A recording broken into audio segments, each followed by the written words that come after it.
Patang-patay sa magkakaiwalay na operasyon ng mga pulis sa ilang bahagi ng Maynila. Sa Caloocan, isang dating tanod naman ang patay din sa pamamaril. Nagbabalik si James Agustin ng Super Radio DZBB.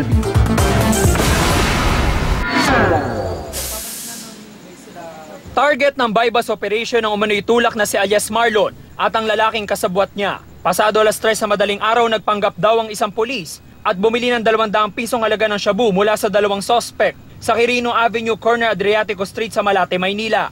Aarestuhin na sana ang dalawa na bumunot umano sila ng baril. Doon na napilitan ng mga pulis na magpaputok. Agad silang sinugod ng mga pulis sa ospital ng Maynila, pero binawian ng buhay ang dalawang drug suspect.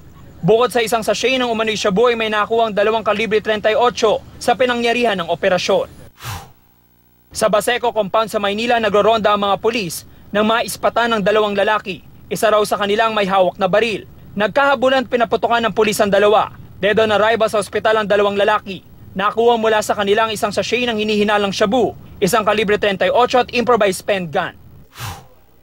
Dead on the spot din ang isang lalaki na pinagbabaril sa barangay 176 Phase 1 Bagong Silang, Caloocan City bago mag-alas 9 kagabi. Nagtamo ng mga tama ng bala sa ulo si Augusto Tilig alias Ogie. Nakita sa lugar ang nasa 5 basyon ng bala nang hindi pa matukoy na kalibre ng baril. Dating tanod si Ogie, wala raw nakakita sa mismong insidente, kaya blanco ang otoridad sa posibleng nasa likod at motibo sa krimen.